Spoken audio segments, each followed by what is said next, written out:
SP crime news nation. महानगरपालिकांच्या निवडणुकीची रणधुमाळी सुरू आहे. निवडणुकीचा अर्ज दाखल करण्याचा काल शेवटचा दिवस होता, त्यामुळे उमेदवारी मिळालेल्या सर्व उमेदवारांनी अर्ज दाखल केला. उमेदवारी न मिळाल्यामुळे अनेक उमेदवारांनी नाराजी व्यक्त केल्याचे समोर आले आहे. त्यामुळे अनेक नेत्यांनी ऐनवेळी पक्षांतर करत अर्ज दाखल केला, तर काही उमेदवारांनी बंडखोरी करत उमेदवारी अर्ज दाखल केला. अशातच आता मोठी बातमी समोर आली आहे. महानगरपालिकांच्या निवडणुकीत भाजपचा पहिला उमेदवार विजयी झाला आहे. याबाबत सविस्तर माहिती जाणून घेऊयात. कल्याण डोंबिवली महानगरपालिकेच्या निवडणुकीत भाजपने विजयाचे खाते उघडले आहे. कल्याण पूर्वेतील 18 प्रभागात भाजपच्या रेखा राजन चौधरी या जवळपास बिनविरोध झाल्या आहेत. 18 प्रभागात ओबीसी महिला आरक्षित जागेसाठी भाजपच्या रेखा चौधरी यांचा एकच अर्ज आल्याने त्यांचा विजय निश्चित मानला जात आहे.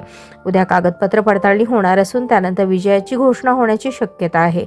मात्र रेखा चौधरी यांचा विजय निश्चित मानला जात आहे. राज्यातील महानगरपालिकांच्या निवडणुकीआधीच भाजपचा पहिला उमेदवार विजयी झाला आहे.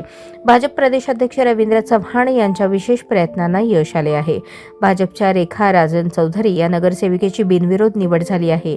रेखा चौधरी या विश्व हिंदू परिषद आणि बजरंग दलाच्या कार्यकर्त्या आहेत.